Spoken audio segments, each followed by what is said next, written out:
Listo. Gracias. Muy buenas tardes tengan todas y todos ustedes. Es un gusto nuevamente saludarles. Hoy vamos a continuar con nuestra charla sobre el recurso de apelación como uno de los medios de impugnación favoritos de todos aquellos que les interesa la ordenación del propio proceso electoral, su congruencia. Y por lo tanto, bueno, pues vamos a tratar de ventilar las dudas que queden al respecto. Le agradezco profundamente al equipo de la Escuela Judicial Electoral que gentilmente nos apoya para la transmisión de esta charla. Igualmente un saludo muy afectuoso a su directora, la doctora Gabriela Rubalcaba. Igualmente un saludo para los magistrados y magistradas que integran las distintas salas del Tribunal Electoral del Poder Judicial de la Federación. Saludo con mucho gusto a María Soledad Chávez. Muy buenas tardes, ¿cómo estás, María? Bien, muchas gracias, buenas tardes. Gusto saludarte. Noel Carmona, igualmente. Pablo Mirus, muy buenas tardes. Luis Alberto Castro, Catalina Moreno, muy buenas tardes. Igualmente saludaremos a quienes poco a poco se van incorporando a nuestra plataforma y también van abriendo su cámara para poder tener este diálogo y este intercambio de ideas. Decíamos que uno de los medios de impugnación por excelencia es el recurso de apelación.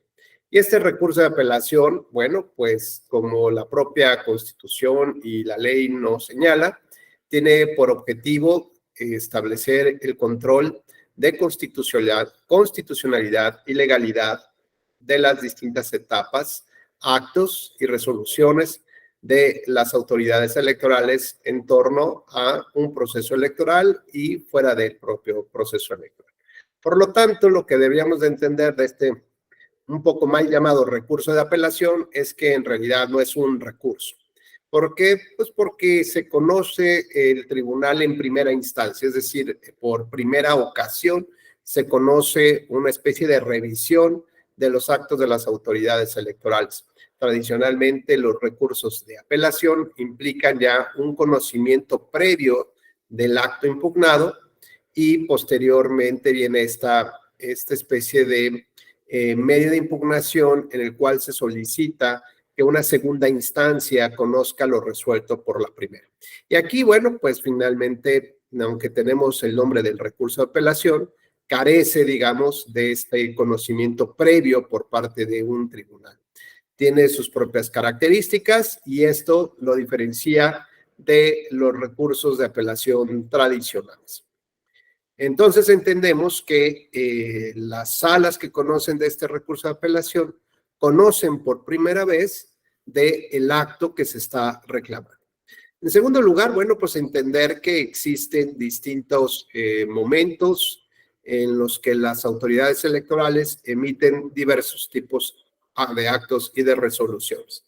Así que entre dos procesos electorales, que le llamaremos o tendrá el nombre de interproceso, podrán evidentemente emitir distintos actos, como por ejemplo los que están relacionados con la fiscalización del financiamiento público para actividades ordinarias de los partidos políticos, ¿no? Entonces ahí tenemos un ejemplo muy claro de un acto que sería conocido por primera vez por un tribunal en una etapa interprocesos. Posteriormente tenemos entonces ya una vez iniciado el proceso electoral, que estaremos pronto ya a aperturar el inicio del proceso electoral en el que se elegirá al presidente de la República, 19 gubernaturas y cientos de cargos electorales, ¿no? Se dice que va a ser la elección más grande de la historia. Bueno, eso yo lo vengo escuchando siempre que hay elecciones presidenciales, que son las más grandes, las más complejas, y bueno, siempre representa un gran reto para las autoridades electorales. De esta manera, entonces, una vez que inicia el proceso electoral, vienen también una serie de aterrizajes, y no necesariamente forzosos, aterrizajes de la propia ley electoral, de la propia Constitución, que establecen, digamos, el marco general sobre el cual deberían de actuar todos los sujetos obligados o actores políticos y autoridades en esta materia. Esto es, se trata de ver cómo cómo podemos establecer disposiciones muy a nivel de piso, muy a nivel de cancha, para que los partidos y candidatos, por ejemplo, puedan cumplir con cada uno de las obligaciones. Por ejemplo, si la ley estableciera que se debe de registrar en el sistema de fiscalización los actos o los gastos derivados de los actos de campaña, bueno, lo importante es cómo se harían estos. Y así establecieron en un alineamiento, en un reglamento, que esto, atendiendo a ciertos principios de la ley y de la Constitución, la fiscalización se tendría que realizar en tiempo real. Y tiempo real, bueno, para los acuerdos del propio INE son 3 días.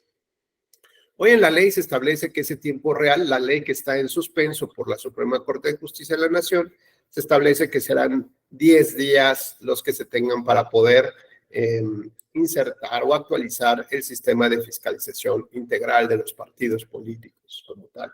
Bueno, pues así vamos viendo que las distintas etapas de los procesos electorales viene una serie de actos o de acuerdos necesarios para poderle dar sentido y darle congruencia a los, pues digamos, a la función estatal que se realiza a través del Instituto Nacional Electoral y de los organismos públicos locales, también conocidos como OPLES, en términos de lo dispuesto por nuestra Constitución Política de los Estados Unidos Mexicanos. En esta función o en este ejercicio de la función estatal, estas autoridades electorales, tanto federales como locales, deben actuar bajo cierto tipo de principios o unas características de principios. Estos son conocidos como la certeza, la legalidad, la independencia, la imparcialidad, la máxima publicidad y la objetividad.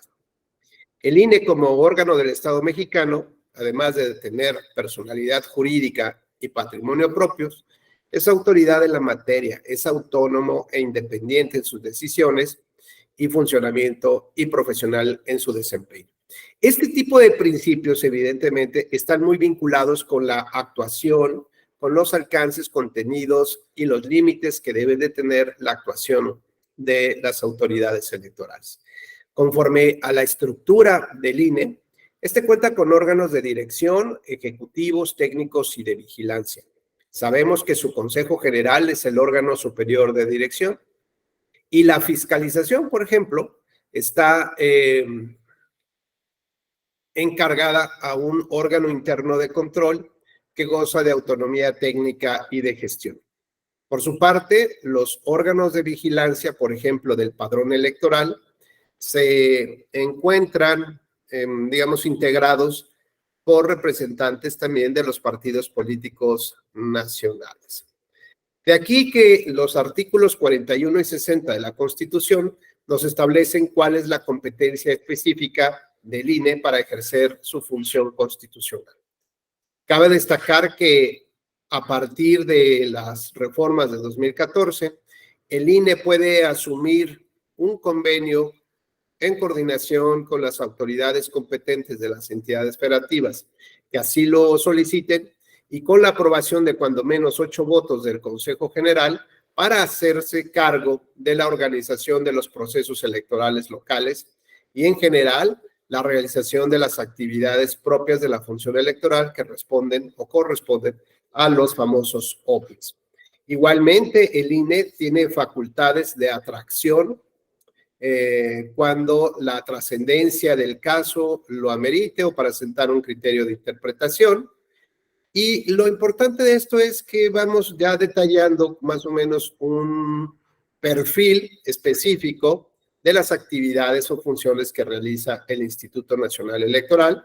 Evidentemente, una de sus atribuciones principales es la administración de los tiempos de radio y televisión que corresponden a los partidos políticos. Asimismo, también fijar cuáles son las prerrogativas que le corresponden a los partidos para poder llevar a cabo sus actividades ordinarias y actividades específicas, por ejemplo. De esto, lo que habría más o menos que entender un poco en esta gran división de actividades que le corresponden al INE. Bueno, pues decíamos que tiene, a partir de la reforma de 2014, el INE tiene una mayor ascendencia dentro de los procesos locales, a diferencia de años anteriores. Así que, por ejemplo, como una autoridad nacional, el INE tiene atribuciones tanto en los procesos electorales federales como en locales, en la capacitación electoral, la geografía electoral, así como el diseño y la determinación de los distritos electorales y la división del territorio en secciones electorales, lo que se conoce con el nombre de la redistritación. La actualización del padrón y la lista nominal de electores, la ubicación de las casillas y la designación de los funcionarios de sus mesas directivas, las reglas, los lineamientos, criterios, los formatos en materia de resultados preliminares, encuestas, sondeos de opinión, observación electoral, conteos rápidos, impresión de documentos, producción de materiales electorales, la fiscalización de los ingresos y egresos de los partidos políticos y candidatos y las demás que determine la ley. Esto en el ámbito de los procesos electorales federales y locales.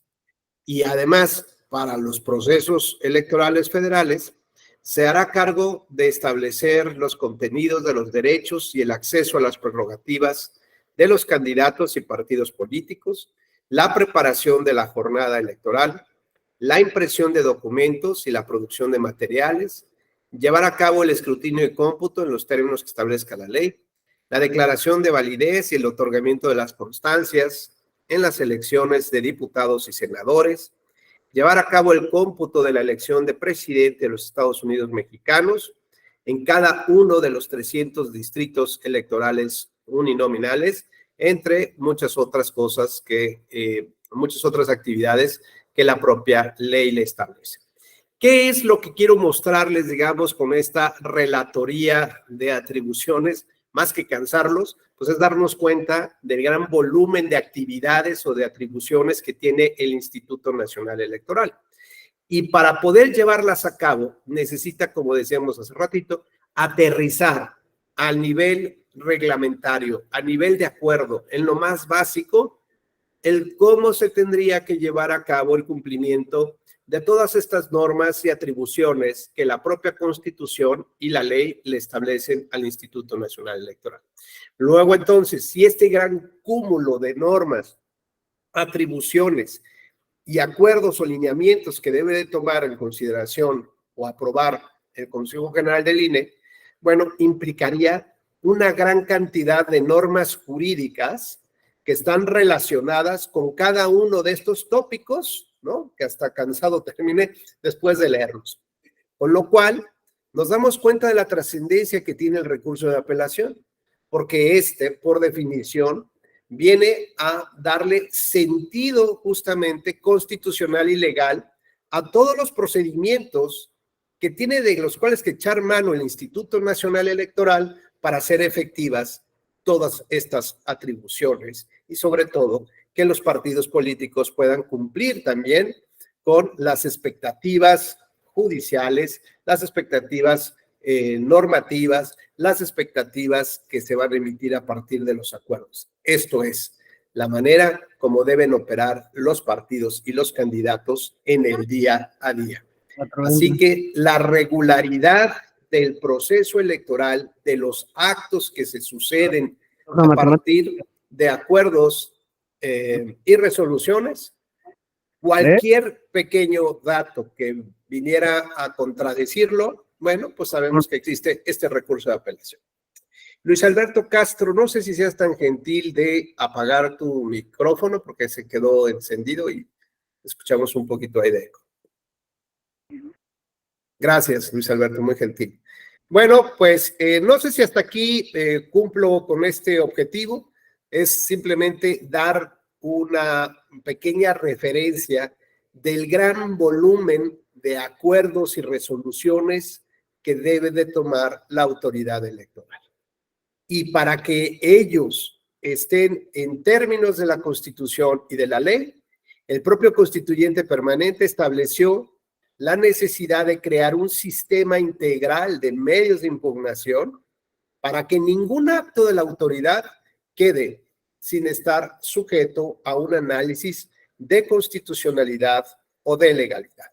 De aquí que veamos que la trascendencia del recurso de apelación es de tal naturaleza o de tal importancia que las leyes electorales vigentes, en su gran mayoría, han sido, han sido retomados los criterios que son emitidos en los recursos de apelación y hoy en día se han positivizado, es decir, se han incluido ya como norma jurídica en las propias leyes que determinan justamente estos alcances.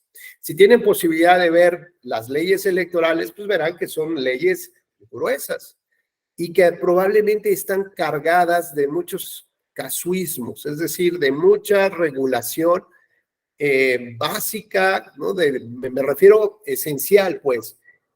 Y entonces esto nos indica justamente la interacción constante y permanente que se ha tenido entre estas facultades decisorias de la autoridad electoral cuando son controvertidas por partidos, candidatos o sujetos obligados, y el tribunal que en primera instancia conoce de estos asuntos, aunque con un mal llamado recurso de apelación, bueno, es lo que le da esta regularidad al proceso electoral. Hasta aquí este comentario, no sé si tengan alguna inquietud o alguna duda sobre este punto.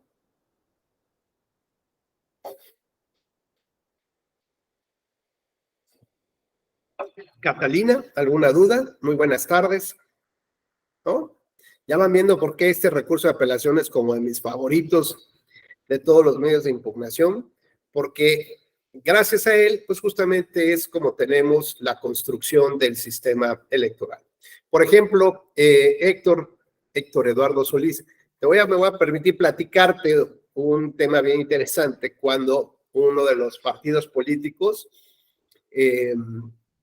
con una legislación anterior, había perdido su registro porque no había alcanzado el 3% de la votación solicitada.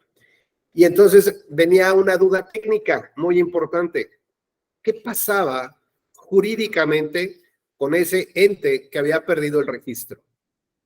¿En qué quedaba? En términos, digamos, de la ley, pues solamente una organización política podía solicitar su registro como partido y si lo perdía, lo perdía. ¿Y qué pasaría con esos recursos? Porque ni la ley ni la Constitución los establecieron. En tu concepto o en tu sentido común, ¿qué es lo que debiera de haber funcionado en ese entonces? Te escuchamos. Si nos haces favor de activar tu micrófono, por favor.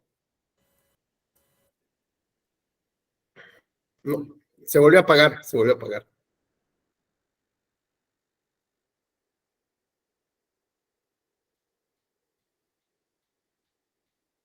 Sí, está apagado Héctor. Sí, ahora sí me escuchas. Ahí estamos. Ahora sí te escuchamos bien, gracias. No, otra vez no. Se volvió a activar el mute.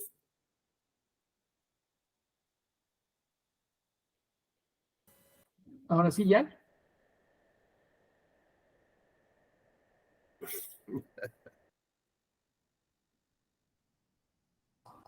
Como que tiene un falso contacto. Ajá. Hola, Vero, buenas tardes. Hola, perdón, venía conectada con el celular. Ya estoy aquí. Gracias, Vero. No, Héctor, como que en cuanto vuelves a hablar, se activa el mute. Sí, no sé. Igual, mira, si quieres salir y regresas, a lo mejor ahí se reactiva. Mientras le damos el uso de la palabra, bueno, ¿alguien más que quiera comentarnos? Dimitri, por favor. Buenas tardes. Buenas tardes, ¿cómo está? Un placer saludarlo a usted y a todos. Gracias, Dimitri, igualmente. Pues mire, no sé qué ocurría antes, pero sé lo que ocurre aproximadamente ahora. Pues ahora, pues si no alcanza el 3%, pues la principal, no alcanza el 3% de la votación, pues perderá sus derechos y las prerrogativas que le correspondían. Entonces, ya ahí la Comisión de Fiscalización pues designará un interventor, quien revisará todos los bienes para evitar que los vendan, y deberá saldar deudas. Principalmente debe empezar, creo, hasta donde yo recuerdo, con los trabajadores, porque los derechos de los trabajadores están por encima de los demás derechos de los proveedores. Y si quedara dinero, que lo dudo, pues ahí, ahí pagarían a los proveedores, acreedores y las multas. Sí, sí, muy bien. En caso de que pues el partido como desapareció, pues recuerdo que en la ocasión anterior que usted nos dio la cátedra, nos dijo que aunque no tuviera ya la sociedad moral, la persona moral, pues debería entonces de irse contra las personas físicas que iniciaron ese instituto político, ese partido, algo así. Es correcto, Dimitri, y se abre un periodo digamos, un periodo jurídico donde donde hay una intervención y empezamos un proceso de liquidación como si fuera una persona moral, comercial o empresarial, ¿no? Y como bien señalas, debe de privilegiarse cierto tipo de créditos, ¿no? Pagos de nómina, los créditos al seguro social, por ejemplo, los pagos correspondientes a créditos bancarios, hipotecarios, por ejemplo, porque seguramente quisieron comprar algún predio, algún edificio para tener sus oficinas y proceder justamente un poco lo que dices a la venta de los activos que tenía esa organización, Dimitri. No solamente, digamos, lo que hay en caja o en el banco, sino también vender los automóviles y las obras de arte, ¿no? Que de pronto nos sorprenden los partidos con compras de este tipo y proceder justamente a los pagos. Bueno, hoy en día esto lo tenemos muy claro en la ley, como dice Dimitri. Dice, no sé cómo era antes. Antes no había norma alguna, Dimitri, que estableciera todo esto que estás comentando. Entonces, ¿cómo procedíamos desde el punto de vista de un tribunal sujeto a principios de legalidad? Es decir, solamente aquello que la propia ley te establece. El INE, ¿cómo podría haber determinado pues todas estas características o estas funciones sin poder, digamos, construir o legislar en este entorno? Pues es evidente que el INE, sobre todo en esta época, o el IFE en aquella época, estimado Dimitri, traíamos una forma de ver el derecho distinta a la que desde el 2011 nos obliga el artículo 1 constitucional. Esto es, parecía que traíamos cargando una lápida como el Pipilán, ¿no? Una tradición histórica de cómo se veía el derecho. Y se veía el derecho de una forma bien extraña, pero pues así funcionaban las cosas. Fíjate que la Corte le dijo al Tribunal Electoral, seguramente ya te conocerás esta historia, ¿no? Le dijo al Tribunal Electoral que no podía llevar a cabo un control de constitucionalidad para determinar la inaplicación de una norma. Es decir, por ejemplo, en el caso Castañeda Gutmann, que presenta su registro ante el Instituto Federal Electoral para ser candidato al cargo de presidente de la República sin ser postulado por un partido político, el Instituto Electoral le dijo, pues, sorry, compañero, aquí dice el artículo del COFIPE o del Código Electoral que solamente deben ser vía partidos políticos. Así que le negó su registro. Si hubiera existido esta visión del artículo 1 constitucional, que aunque un poco el tribunal ya la tenía, pero nuestra Corte no, hubiera permitido justamente que la Sala Superior estableciera que esta norma por la cual se le impide registrarse como candidato, determinar pues que era inconstitucional y por lo tanto inaplicable al caso concreto. Sin embargo, la Corte dijo al tribunal, en varias jurisprudencias, le dijo que no tenía atribuciones constitucionales para inaplicar una norma que juzgara que era inconstitucional. Y bueno, pues de la misma manera, el Tribunal Electoral le decía lo mismo a los tribunales electorales locales. Oigan, ustedes no tienen por qué ni siquiera interpretar la Constitución. O sea, como si tal vez se requería un ADN especial en el juzgador, un curso especializado en llevar a cabo el control o análisis de la Constitución. Y ustedes no pueden hacerlo. Y a su vez, los tribunales le decían a las autoridades administrativas electorales que eran solamente autoridades de mera legalidad. Y claro, cuando un partido, un representante de un partido, por ejemplo, le decía, oiga, consejera Catalina, ¿pero qué no se da usted cuenta que esto es inconstitucional? ¿O esta norma está mal? La consejera Catalina decía, pues vaya usted con su diputado y que reforme la ley, porque mientras no se reforme la ley, aquí aplicamos literalmente la ley. Esa era la visión del derecho que teníamos. Con lo cual, bueno, pues entonces era una visión muy restringida, muy limitada de las posibilidades de lo que hoy nos da el derecho. Por ejemplo, Catalina, hoy te voy a poner un ejemplo de cómo era el antes y el después, en otro caso que nada tiene que ver con lo electoral, pero para que veamos cómo sí es necesario cambiar de óptica. Imaginemos el caso de una detención arbitraria, por ejemplo, de una policía respecto de una persona de una mujer o mujer trans que ofrece sexoservicio en la vía pública. Pues la detienen por andar, según el policía, cometiendo faltas a la moral, lo que esto signifique para el policía. Bueno, si nos quedáramos con la visión que veníamos utilizando, esto que digo que es como una visión del pípila, pues el asunto nos daría solamente para juzgar si la detención fue legal o ilegal, y nada más, ¿no? Si estaba dentro de las atribuciones del policía, si la señora cometió alguna falta de las establecidas en la ley, y bueno, se procedió a su detención por 72 horas. Eso es conforme a esta visión anterior que teníamos sobre el derecho. Pero ahora te platico una visión distinta conforme lo que nos ordena el artículo primero constitucional. Y el primer tema que plantearemos, bueno, que se trata de un grupo de personas que por una situación económica, social, cultural, simplemente haber nacido donde nació o las circunstancias que tuvo que vivir, la orillaron a tener este tipo de actividades para mantenerse. En segundo lugar, pensar si puede sufrir maltratos en la detención, particularmente, digamos, en comparación con otra mujer que está vendiendo aguacates en la vía pública y que no tiene licencia para venderlos. ¿Sufrirían la misma vejación?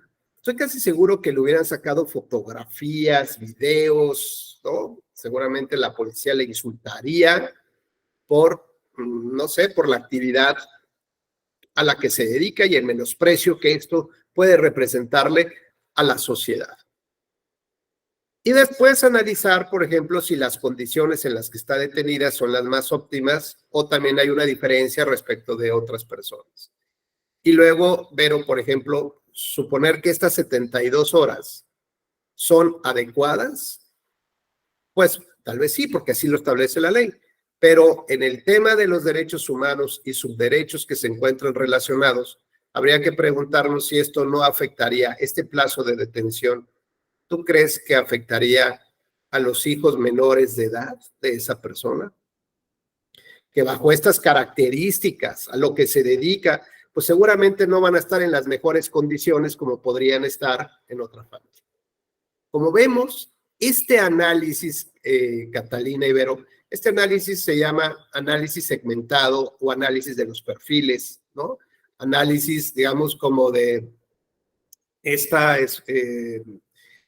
esta mirada con perfiles adecuados o con filtros adecuados para saber si hay características propias en las personas que están intentando acudir a la justicia o que están sujetas a un proceso, para saber cómo se está trastocando sus derechos humanos de qué manera se vulneran y qué tendría que hacer el Estado mismo para poder nivelar, equilibrar el conjunto de derechos o la manera como podemos operar los derechos las demás personas a diferencia de ellos. Es decir, implica este análisis de perspectiva, implicaría que el Estado tiene que tomar algunas medidas adicionales para este tipo de casos, para poderlos incluir real y efectivamente en este contexto social. No sé si ayer les explicaba yo que el otro día que tuve que dar una conferencia muy temprano, me desperté muy temprano y me di cuenta que a la hora que mi mesita de noche estaba ya, a la hora que desperté, había un café y un croissant. Sí, no, ¿Sí?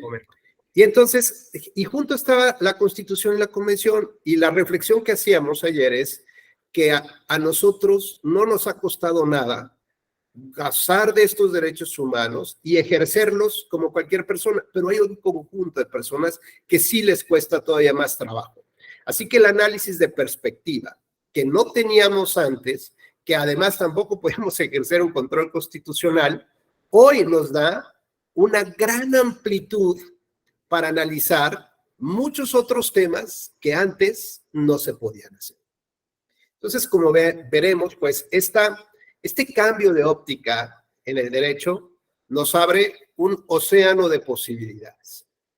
Así que cuando le platicaba yo a Dimitri que antes no siquiera había reglas, el recurso de apelación era justo ese, lo que, digamos, esa medicina, ese instrumento que le daba la posibilidad a los tribunales de poder empezar a fijar criterios de cómo debería de funcionar las actividades, los compromisos, las obligaciones que tenían los partidos políticos en términos de un funcionamiento adecuado de todo el sistema electoral. ¿Y bajo qué características interpretativas lo hacía? Bajo tres principios o tres elementos. Una interpretación gramatical, es decir, entendiendo que el lenguaje nos puede crear confusiones. Y este lenguaje puede tener ambigüedades o vaguedades. Por ejemplo, el artículo 4 de la Convención Americana que habla sobre el respeto al derecho a la vida, de entrada ya nos ofrece un planteamiento complejo, tan solo por el lenguaje.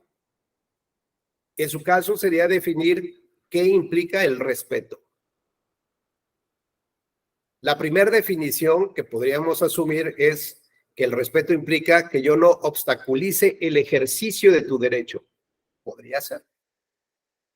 Pero una visión más compleja o más ampliada del derecho humano, entendiendo que el derecho humano no solamente se trata de establecer contenidos, sino de fijar los alcances, los límites y un conjunto de obligaciones que tiene el Estado respecto a ese derecho humano, como cual establecer las garantías judiciales necesarias para su protección.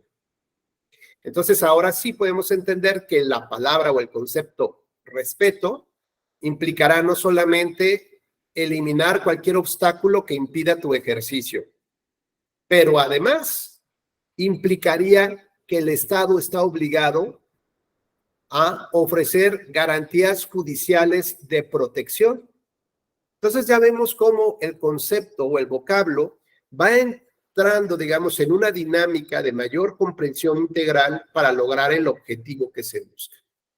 Y luego cuando hablamos de la vida y la propia Convención Americana en ese artículo 4 nos dice que deberá de considerarse a partir del momento de la concepción.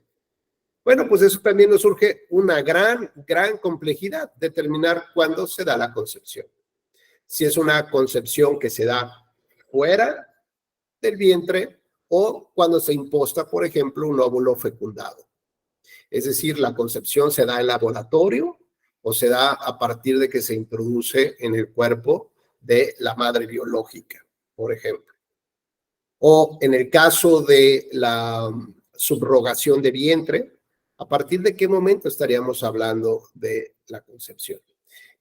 Y eso solamente es por tocar el tema del lenguaje. Ahora bien, la interpretación gramatical nos da entonces un entendimiento más claro, por lo menos, del nivel de comunicación que tenemos, y así podemos distinguir cómo, por ejemplo, una Y, que es una conjunción, ¿no? Es decir, une dos elementos.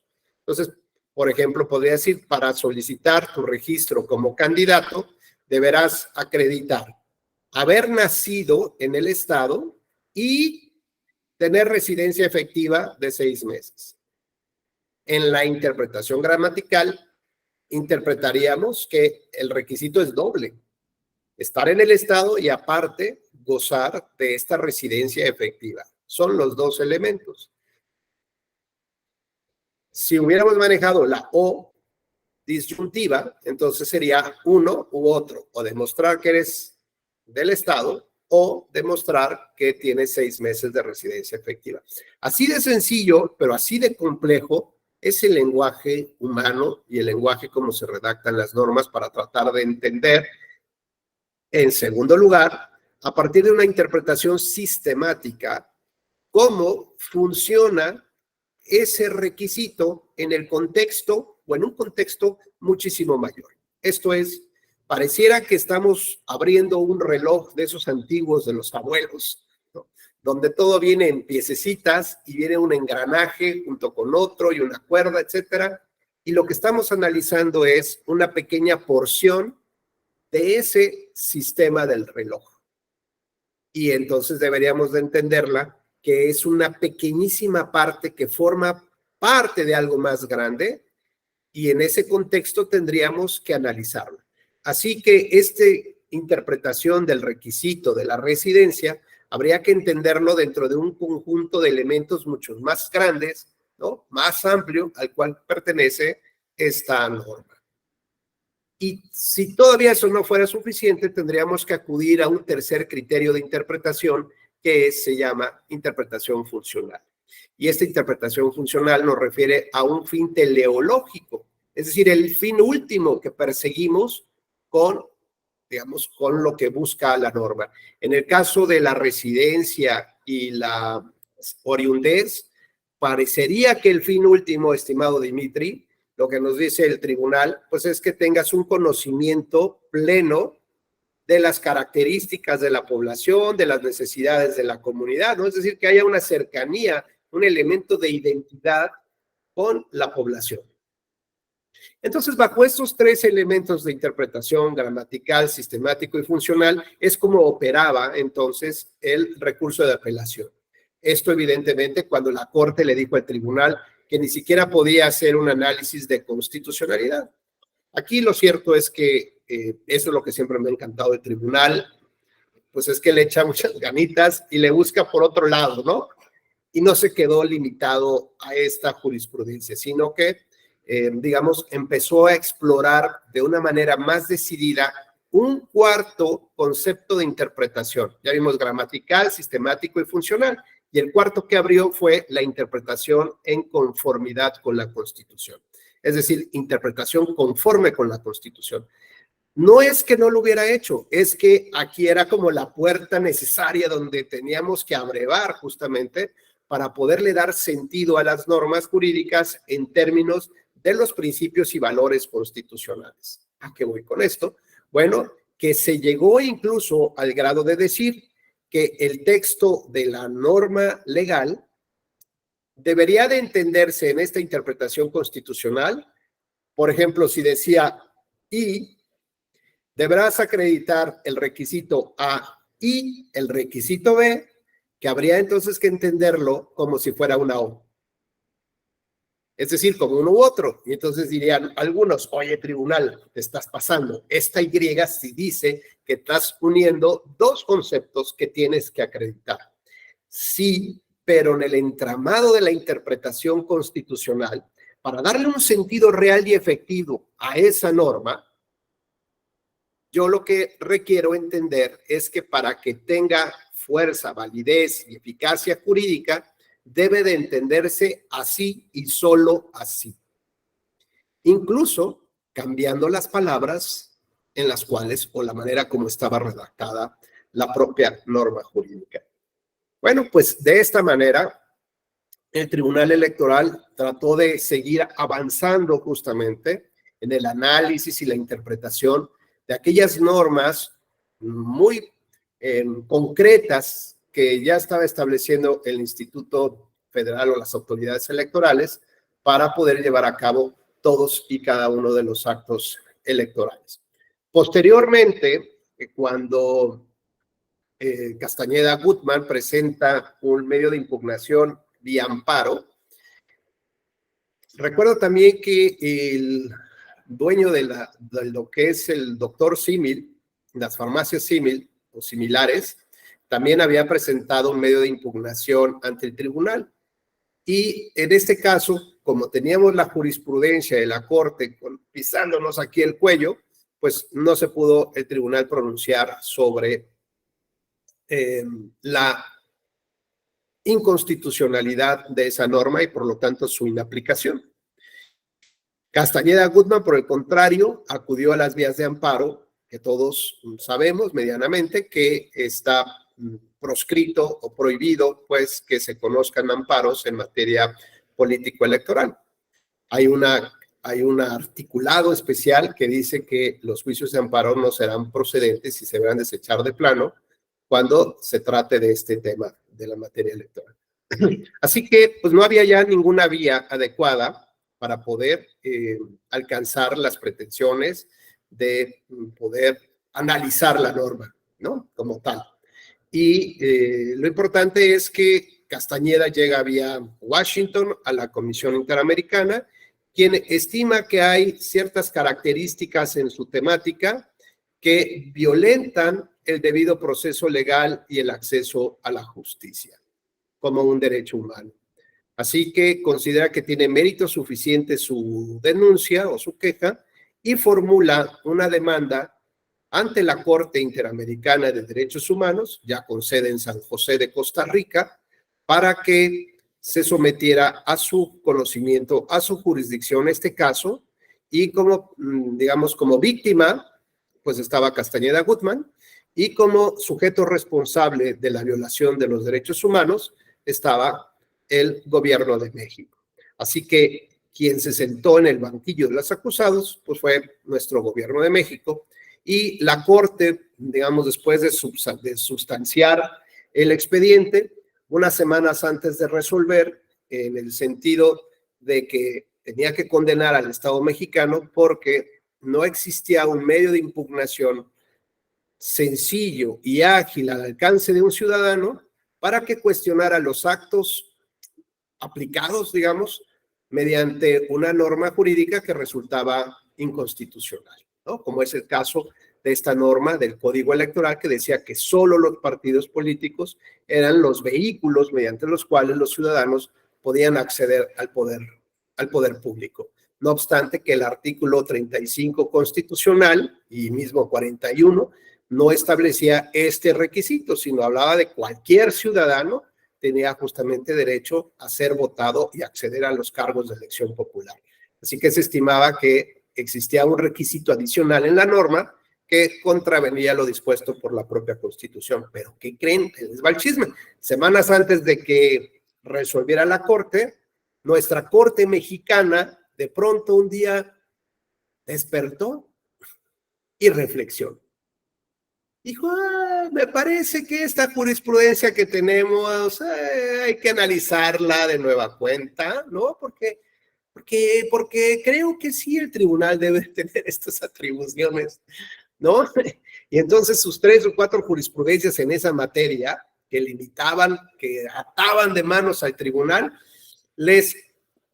hizo que se perdiera, declaró la pérdida de vigencia de dichas normas.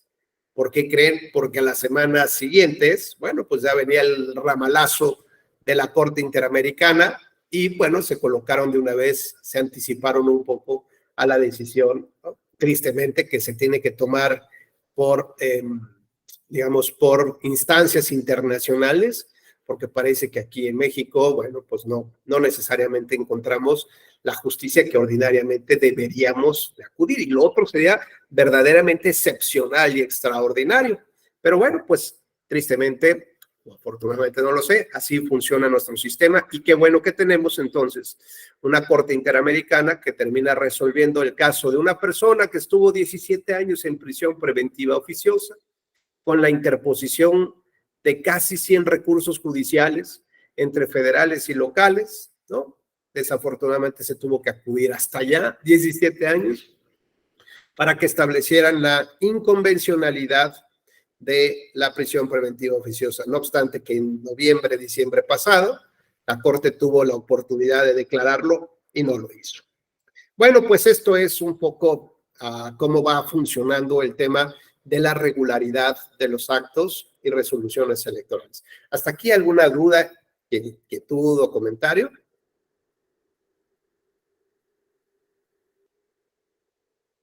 Bueno, decíamos entonces que, lo comentábamos con Dimitri, que esta visión que se tenía antes era una visión... adelante, Dimitri, por favor. Solamente quería comentar dos cosas. Primero, preguntarle cómo era antes. Le voy a decir por qué. En la facultad tuve un compañero que era más grande que yo y lo llamaron del Partido Auténtico de la Revolución Mexicana, para ser candidato.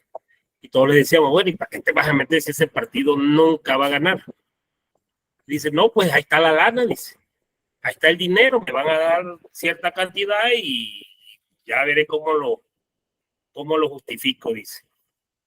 Y sí, al final de cuentas fue candidato, me reservo el nombre.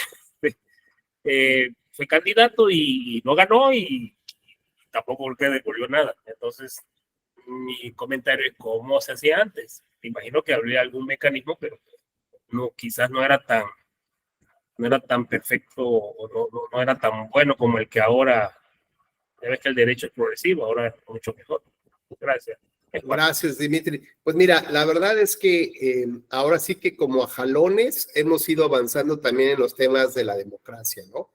Y esto, insisto, porque también depende mucho o dependía mucho de las impugnaciones y de buenas impugnaciones que se presentaran para darle esta solidez al acto o resolución de la autoridad electoral. Ayer también me parece que platicábamos, por ejemplo, de una sentencia, el RAP, creo que es 50, les decía yo, en el cual, digamos, fue una de las sentencias paradigmáticas del tribunal, este recurso de apelación, porque le establece o fija la calidad de autoridad fiscalizadora del Instituto Federal Electoral. Porque solamente decía que podía llevar a cabo la fiscalización, pero eso es todo lo que decía la Constitución. Ahora, lo importante es cómo desarrollar la norma y cómo aterrizarla en el día a día para poder solicitar esta información a las autoridades bancarias, hacendarias, fiduciarias. Bueno, este RAP que comentamos fue como parteaguas, ¿no? Pero ¿derivado de qué? Pues les platico, el propio Instituto Federal Electoral tuvo que cerrar el procedimiento, tuvo que dictar una resolución donde ya no podía estudiar más, donde no se podía investigar nada más. ¿Por qué? Pues porque nadie le daba la información. Con lo cual, si no se hubiera impugnado, pues el asunto hubiera quedado ahí. Tal vez años después o no, diríamos, ¿de qué nos sirve llevar a cabo la fiscalización? Y seguramente a lo mejor Hacienda la estaría llevando ahorita, la fiscalización. Y yo no digo si sea mejor o peor, pero finalmente el diseño estaba construido para que el INE llevara a cabo, el instituto llevara a cabo la fiscalización. Lo cierto es que aquí se genera este binomio virtuoso en el cual los medios de impugnación le dan, insisto, esta regularidad constitucional que requiere las autoridades también para clarificar su competencia, sus atribuciones y los alcances que tiene. Por ejemplo, en infinidad de asuntos, quien resuelve alguna petición que se le formula a la autoridad electoral era el secretario ejecutivo o el director de una unidad como la del contencioso electoral o la de fiscalización. Infinidad de veces el tribunal ha recomendado que quien tiene que tomar las decisiones es el Consejo General. Esto es, también determina o ha determinado los alcances competenciales de los distintos órganos desconcentrados, ejecutivos, técnicos y de vigilancia, que ordinariamente la ley no establece o no precisa con detalle. Bueno, y lo que comentaba nuestro compañero Dimitri, bueno, pues las características mediante las cuales las personas se incorporaban a los partidos políticos, bueno, pues esto yo no sé si ha cambiado mucho, más bien me parece que ahora no les pagan a los ciudadanos para que se incorporen, me parece al revés, que sean los ciudadanos los que les pagan a los partidos políticos para poder contender, para ser candidatos de elección popular, ¿no? Por ejemplo, hay casos dramáticos donde a partir de la fiscalización electoral se advierte que el Comité Ejecutivo Nacional, quien recibió los recursos nacionales y luego los locales, es decir, hay un financiamiento también local. Si el financiamiento de 2022 o 2023 está en 6,000 millones de pesos, solamente para el gasto del mantenimiento de las actividades normales de un partido político, el próximo año, que habrá elecciones presidenciales, subirá un 50% ahora esta parte para garantizar el gasto de campaña. Es decir, recibirán 10,000 millones de pesos. Con lo cual es una cantidad de dinero bestial, ¿no? Impresionante, ¿por qué? Porque, pues, si nosotros tuviéramos 10,000 millones de pesos, estimada Vero, pues pensaríamos bien en qué lo invertimos, ¿no? Para que nos dé réditos, nos dé buenos resultados, ¿no? Entonces, si nos dijeran a los mexicanos, oye, tienes 10,000 millones de pesos, decidan en quién lo quieren invertir, y les doy 3 opciones. Está un sistema de partidos políticos, ¿no? Poner un negocio o invertirlo en bancos. Estoy casi seguro que ninguno diría en partidos políticos, ¿no? Estoy casi seguro. ¿Por qué? Porque no nos dan buenos resultados. Bueno, dice Dimitri, en la estela de luz, yo tampoco invertiría mucho en eso, por ejemplo, ¿no? Pero sí lo invertiría, por ejemplo, en la educación, el sistema educativo, en el sistema de salud, que tanta falta hace, por ejemplo. En fin, el tema es que estos 10,000 millones de pesos tienen un objetivo central que es financiar a los partidos políticos, ¿no? Ahora, podemos pensar que es mucho o podemos pensar que se lo merecen todo y más estos partidos. Bueno, pues lo interesante de esto es que, por ejemplo, el acuerdo del financiamiento público puede ser sujeto a revisión a través de un recurso de apelación. Y que bajo esta visión de la reforma al artículo 1 constitucional del 2011, digamos, ¿cómo podríamos ubicar o cómo podríamos llevar a cabo un análisis novedoso, integral, de esta parte de la norma, tanto constitucional como legal, que establece cómo distribuir el financiamiento público o la fórmula del financiamiento público? Bueno, podríamos ir atendiendo a estos criterios de interpretación muy básicos que están establecidos en la ley de medios, el sistema gramatical, el sistemático y el funcional. Bueno, y por eso más o menos entender que los partidos políticos requieren financiamiento para sus actividades y que el Estado o nosotros estamos obligados a dárselos. Pero hay una partecita bien interesante, ¿no?, de la Constitución, que nos habla que, digamos, las interpretaciones o las aplicaciones normativas, cuando se trate del sistema de partidos políticos, tenderán, digamos, al fortalecimiento. Se velará por el fortalecimiento de los partidos políticos. Y si tenemos esto en mente, o sea, no solamente es darle dinero. A ver, lo voy a poner en estos términos, Vero. Imagínate que una mamá le da al hijo, ¿no? Si llora, le da la paleta. Si vuelve a llorar, pues le da un paletón, una paleta payaso. Si vuelve a llorar, bueno, pues le da, no sé, algo, unas papitas, el refresco, el juguete. Y si vuelve a llorar, ya le empieza a dar dinerito, ¿no? Y si pide más, le da más.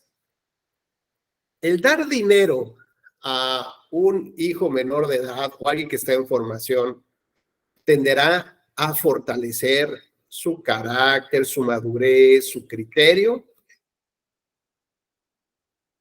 Dice Vero, ya no va a tener llenadera, pues evidentemente, ¿no? Bueno, la pregunta que hacemos ahora es, si el sistema de partidos políticos le seguimos entregando dinero, dinero, dinero y dinero, la pregunta, ¿estaremos fortaleciendo el sistema? Ese es, digamos, este es un tema bien interesante porque es, digamos, requiere como cierta sensibilidad.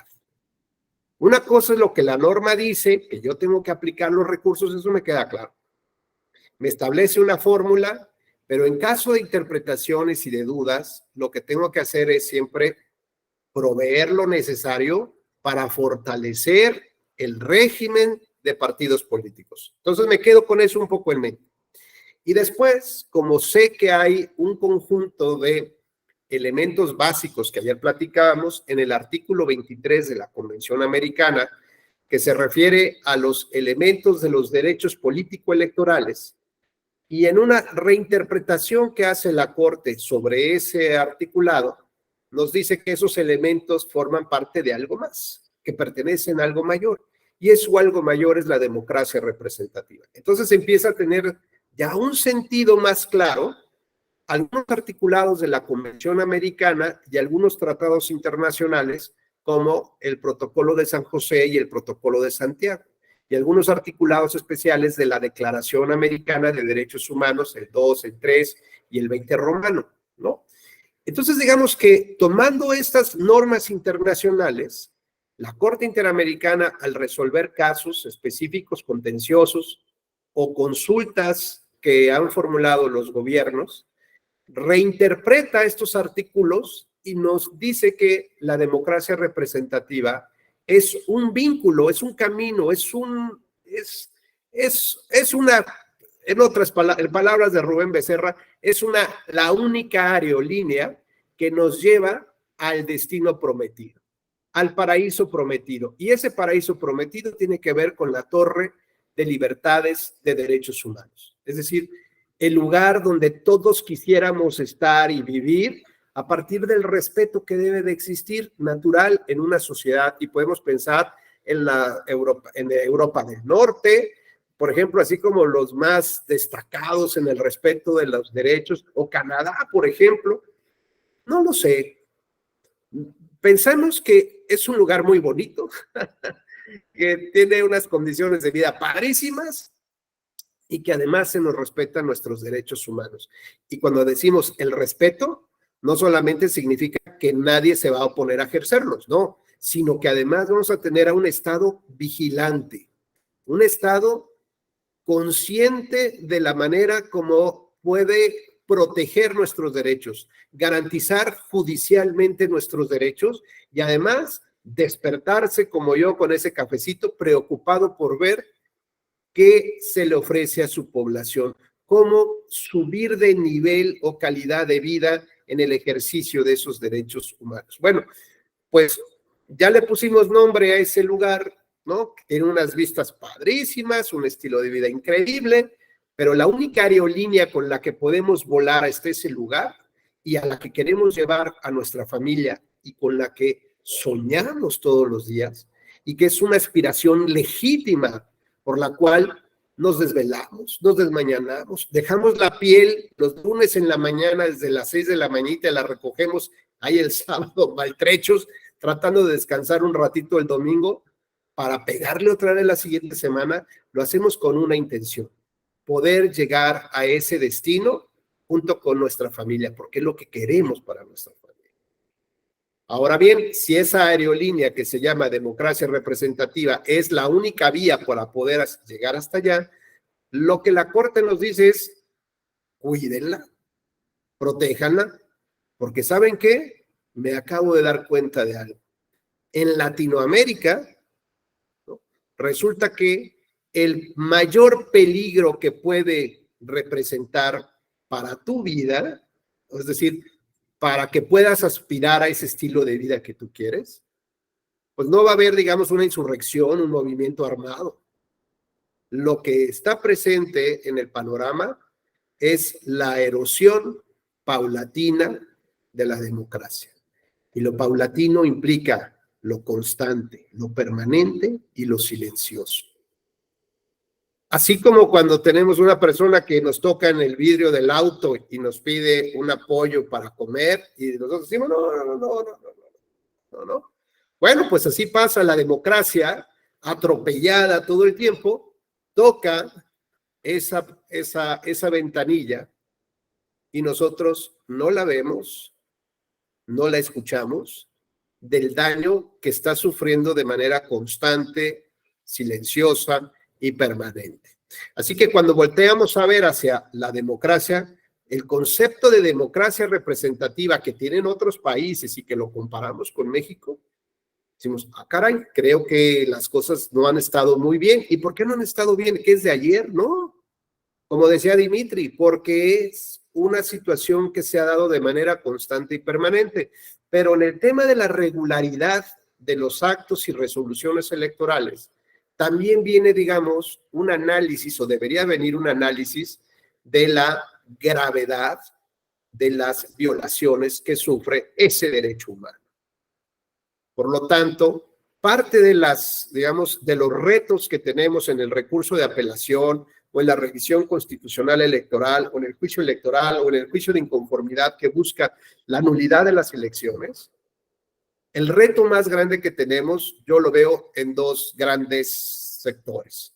El primero, que comentaba yo con Catalina hace ratito, el poder ver o tener la posibilidad de usar unos lentes especiales para juzgar con perspectiva.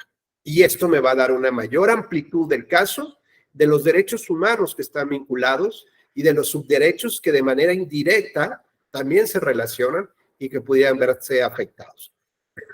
Así que parte esencial de mi trabajo será investigar cuáles son estas categorías sospechosas o si hay este tipo de elementos, de condiciones de vida que han generado que otras personas no puedan acceder de la misma manera al ejercicio de los derechos que nosotros tenemos, como el de acceso a la justicia, por ejemplo.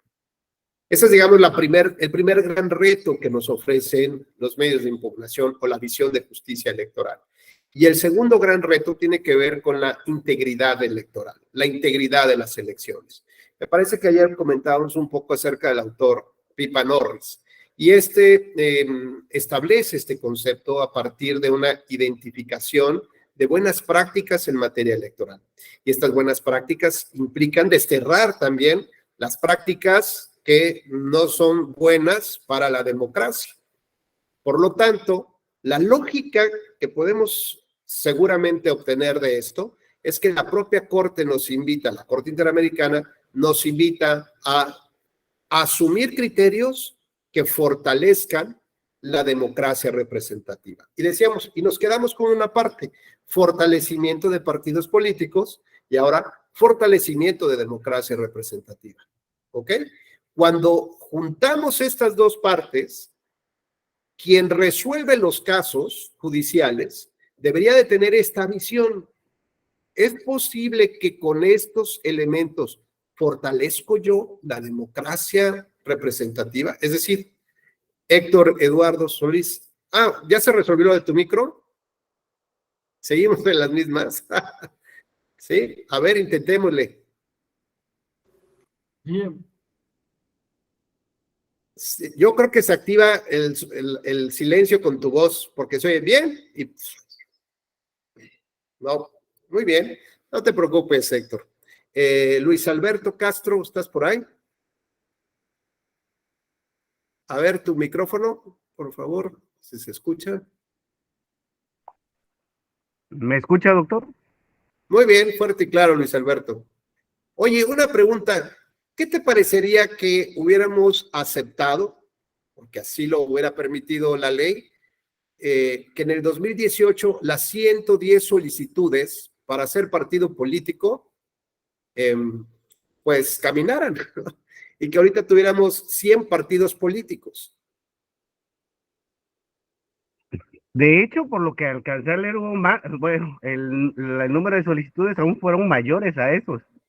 Sin embargo, si no hubiera estas reglas, imagínense el derroche del peculio público que habría. Aún a mi muy humilde juicio, la realidad que lo destinado a los partidos, creo que sí es, sí es un exceso, porque no hay suficientes topes para ver en qué se usa. Y muchos partidos realmente lo han hecho más negocio, o por lo menos en el estado en el que yo me encuentro, que es en Guerrero, hay un partido que es elección tras elección, sus siglas son las mismas, el PPS, pierde el registro cada proceso y vuelve a solicitar a, no sé, primero Partido Popular Socialista, al siguiente Partido del Pueblo Social, al siguiente Pueblo Presente en la sociedad, lo que sea, le van cambiando, pero ya es más un negocio. Y así como ese, supongo que ha de haber más en otros estados.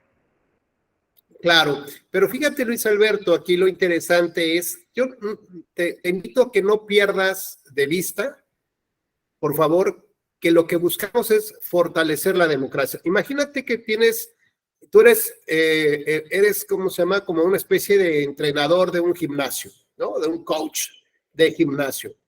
Y tienes a tus clientes que quieren el fortalecimiento de su salud, ¿de acuerdo? O sea, no solamente que los lleves ahí medianamente, que caminen, no. Quieres, o sea, te dicen, Luis Alberto, coach, necesito el fortalecimiento de mis músculos, yo soy un cincuentón, yo quiero tener, ya me cuesta trabajo levantarme, necesito mover las piernas, ¿no? Del sillón, y yo necesito fortalecer la espalda baja y necesito fortalecer las rodillas.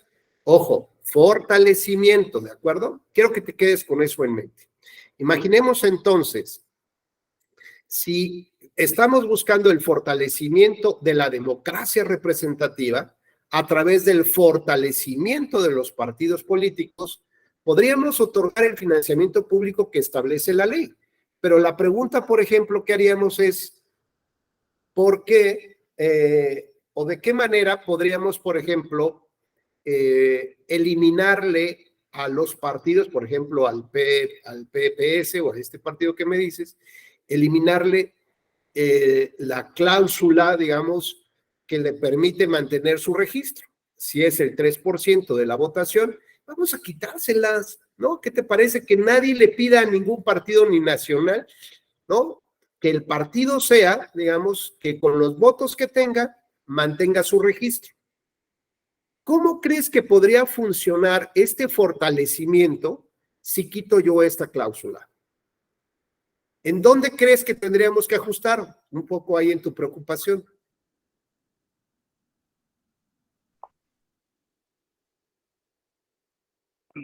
Tal vez mi comentario vaya a salirse un poco de contexto, doctor, pero yo siento que más que la participación, hablando de ese porcentaje, Sí. debería de hablar más de la participación como partido en cuanto a la educación cívica de los ciudadanos, porque estamos cayendo en más que ciudadanos, ser votantes simplemente. Claro que no porque no tengas la preparación o el conocimiento, sería permisible el no tener el derecho al voto, ¿no? Pero sí creo que los partidos, parte de sus responsabilidades es eso, el promover una ciudadanía educada, a una informada, y ya nada más como que lo están dejando en el papel y lo están dejando ahora sí en su visión, pero no la llevan a cabo. Claro, bueno, yo te diría, vamos a pensar, si la idea es fortalecer, lo voy a cambiar la pregunta, Luis Alberto. Si la idea es fortalecer a los partidos políticos y les estamos dando dinero, hay quien sostiene, ya aquí en el chat ya lo puso, que con más dinero no se mejora la democracia. Pero si le quitáramos digamos, esta cláusula al partido para que no tenga que pelear cada proceso electoral y que pierda y lo vuelve a solicitar y pierde y vuelve a solicitar, ¿tú crees que eso fortalezca el sistema de partidos políticos? Que quitemos este porcentaje de votos necesario para mantener el registro. La realidad que yo creo que no, doctor. De hecho, creo que un 3% es muy bajo. Mira que de los países que tienen esta cláusula, México es de los que tiene de los montos más bajos. Por ejemplo, Francia la tiene el 5%, pero hay otros países que no tienen este requisito. Es decir, llegas a ser partido y te puedes quedar toda la vida siendo partido. ¿Y saben por qué? Digamos, aquí está el sistema de pesos y contrapesos y de análisis integral, ¿no? Para ver cómo mejoro la democracia representativa. Y entonces, por ejemplo, lo que pensaría yo es que si quieres ser partido político, lo seas. Provee tu propio financiamiento. Y si tú crees que el PPS o el PPP, no sé cómo termina llamándose, ¿tú crees que le va a interesar ser partido político? Pues no, porque si su mentalidad es nada más un negocio, porque sabe que estira la mano, bueno, pues evidentemente que no va a poder ser. Entonces, si le canceláramos o disminuyéramos inteligentemente el financiamiento público para las actividades ordinarias, como para la contratación de sus inmuebles, de sus vehículos, de las rentas, de el pago del internet, de la secretaria, el secretario, de los sueldos. A ver, si eso sea una responsabilidad de la organización, estoy casi convencido que de los 100, yo creo que 1 o 2 tal vez hubiera solicitado. Y de los partidos que tenemos ahorita, yo creo que perderían varios el registro, o sea, bueno, porque no les interesaría ya ser partido político, porque además tendrían que enamorar, seducir al electorado, tendrían que acercarse con la sociedad nuevamente, por lo menos para pedir un voluntariado, ¿no? O en su defecto, pues a ver, pero no sé si a ti te llega a tal partido y te dice, échale una cooperacha, le vas a decir, cuernos, compadre, ni de chiste, para que después salgas en tu BMW, ¿no? Porque no estás destinando los recursos como deben de ser. Ah, porque entonces hay que enfocar ahora el tema a la fiscalización electoral. Entonces, a lo que quiero llevarnos un poco es que cuando analizamos una porción normativa, como en este caso, quitar, poner, ampliar algún requisito para el partido político, tenemos forzosamente que verlo en la integralidad. ¿Cómo funciona todo el sistema? No solamente se trata de ver esa partecita dentro de un capítulo de la ley y si le podemos dar más dinero, le quitamos menos o le quitamos algo de... No, tenemos que ver que el sistema electoral es un sistema muy complejo. Es como si fuera el organismo humano. A ver, si me quitan un pulmón, a ver, igual y puedo vivir con un pulmón, pero todo mi sistema va a salir afectado, ¿no? Si tengo, digamos, algún problema con el corazón, bueno, pues seguramente ahí sí ya trueno. A no ser que necesite yo otro cambio de piezas, pues medianamente va a funcionar. Eso es lo que quiero yo llevarnos a esta reflexión. Es, si el Instituto Nacional Electoral emite un acuerdo o un lineamiento en específico, la obligación del tribunal es llevar a cabo, conforme al artículo 1 constitucional, en esta nueva visión del derecho, es llevar una visión integral, no solamente de esas partes de lo que corresponde al sistema de partidos políticos, no, sino cómo funciona todo en términos de ese destino al que quiero yo llegar, que es mi torre de los derechos humanos, mi torre de libertades, viajando por la aerolínea de la democracia representativa. Si yo no puedo entender todo este complejo mundo de cómo interactúan muchas cosas, muchas piezas, pues es evidente que tendré visiones muy segmentadas y muy parciales, y la verdad es que no estoy viendo yo hacia el destino. No estoy viendo que lo que se afecta es la democracia representativa. ¿Cómo puedo yo analizar un caso de el rebase a los topes de gastos de campaña, que además en la propia Constitución, en su artículo 41, se establece como una causal de nulidad de elección?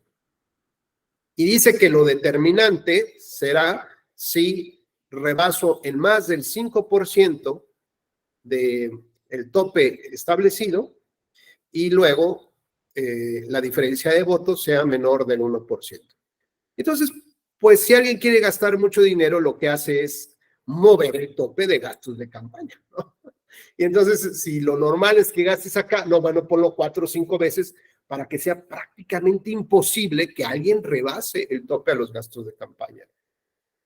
¿Esa medida legislativa fortalece la democracia? No, bueno, pues así lo fijaron los diputados también. Y en el control constitucional, pues es una facultad del legislador local. Está bien, pero ¿cuándo volteamos a ver si con eso se daña o se fortalece la democracia? Adelante, Pablo, por favor. Como que, bueno, por ejemplo, eso del fortalecimiento de la democracia siento que es como importante, más allá del desconocimiento que tenemos como población al no salir a votar. Por ejemplo, ayer fueron elecciones aquí en el Estado de México y hay 12 millones de electores dentro del padrón electoral y solamente votamos 6.200.000 aproximadamente, 6.300.000, 49% del electorado total. Eso quiere decir que, bueno, yo quiero creer que se podría fortalecer la democracia a través de la promoción, el voto, como llegarlo a dar a conocer. A lo mejor el Estado de México tiene zonas, si bien muy urbanas, también tiene zonas muy descuidadas en ese sentido, como que el voto pueda llegar, no sé, se pueda promover de una manera más eficaz y quizás no todos tenemos el mismo acceso a los medios electrónicos, como puede ser alguna red social o algún aparato electrónico, sino también conforme a otros medios. Siento yo que se podría fortalecer esa participación ciudadana dentro del voto. Me parece muy bien. Incluso hay quien dice, por ejemplo, en Brasil, si tú no acreditaste que votaste, Pablo, no puedes salir del país. O sea, tú vas a renovar tu pasaporte o solicitas un permiso para salir. Sí, está bien, está todo en orden. Muéstrame que eres un ciudadano ejemplar que cumples con tus obligaciones de ciudadanía. Como si tienes que pagar impuestos, bueno, pues con tu comprobante de que te deduces de los impuestos, ¿no? O que tus declaraciones, por ejemplo. Puede ser un caso, pero el segundo caso que sí se aplica en Brasil es muéstrame que votaste. No, pues no voté. Oh, bueno, pues entonces justifícame por qué no pudiste votar. Y entonces viene un análisis de pruebas del por qué se impidió votar y por lo tanto te permitirían la salida del país. Entonces es cuando hablamos de lo que es un derecho y es una obligación al mismo tiempo, ¿no? O sea, es complejo a veces también para nosotros entender esta parte de conceptualización, pero lo que tenemos que ver es qué medidas harían que se fortalezca la democracia. Mi pregunta es, por ejemplo, Pablo, ¿qué pasa si ahora el legislador establece ampliar la base de electores? Es decir, permitir el voto voluntario a partir de los 16 años. El artículo 22 de la Convención Americana, perdón, 23 de la Convención, como les decía, en su párrafo segundo, establece cuáles son las limitantes por las cuales no puede restringirse el derecho a votar. Y entonces, una de las con las que sí se puede es la edad. Esto significa que los chavos de 0 a 17 años no pueden votar. A partir de los 18 ya puedes votar. O sea, esa es una regulación, una limitante. ¿Y qué pasa si el legislador establece ahora que será a partir de los 14 años? ¿Crees que haya más electores? ¿Crees que con eso se fortalezca la democracia? O a lo mejor lo que tenemos que pensar es que esta gran población, una vez que identifiquemos los universos de edades, a lo mejor supongamos, no lo estoy diciendo que así sea, pero que el mayor número de ciudadanos que no votan, vamos a pensar que son los primeros electores de 18 o 23 años. Entonces, como medida de fortalecimiento de la democracia, subamos la edad para votar a los 23 años. Porque finalmente la Convención Americana y la Constitución no los permite.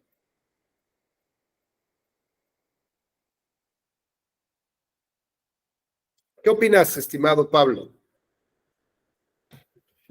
Estoy pensando si puede haber algún tipo de controversia, tanto en el sentido, pues, que Seguro va por a haber. ejemplo, como por ejemplo ahora, ¿no? Que está esta reforma que fue no sé si ya fue publicada o no, pero tenía conocimiento que a partir desde los 18 años ocupar un cargo de elección popular, ya sea para ser diputado federal. Para ser diputado, es correcto. Y fíjate que ahí lo que nos lleva también al análisis del recurso de apelación, ayer creo que también lo comentábamos, es a dos estudios que forzosamente hay que hacer. Además del análisis de perspectiva, que acabo de ver lo que platicamos, por ejemplo, de la sexoservidora, ¿no? Cómo ampliamos el conjunto de derechos humanos y subderechos vinculados, incluso para otras personas que no necesariamente están relacionados directamente con la controversia, pero finalmente nos dan una visión integral del problema. Lo siguiente que hay que analizar son dos exámenes. Uno se llama el examen de razonabilidad y el otro se llama test de proporcionalidad. El examen de razonabilidad, Pablo, es establecer cuál es el conjunto de buenas razones fundadas en derecho que justifican la medida.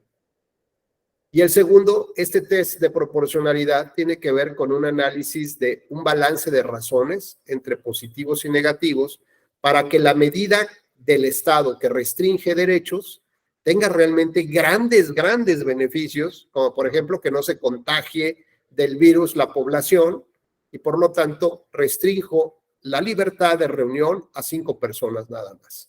Bueno, pues ahí es visible, es entendible, ¿no? Cuáles son los grandes beneficios que tendría una medida de restricción del derecho humano a la libertad de reunión.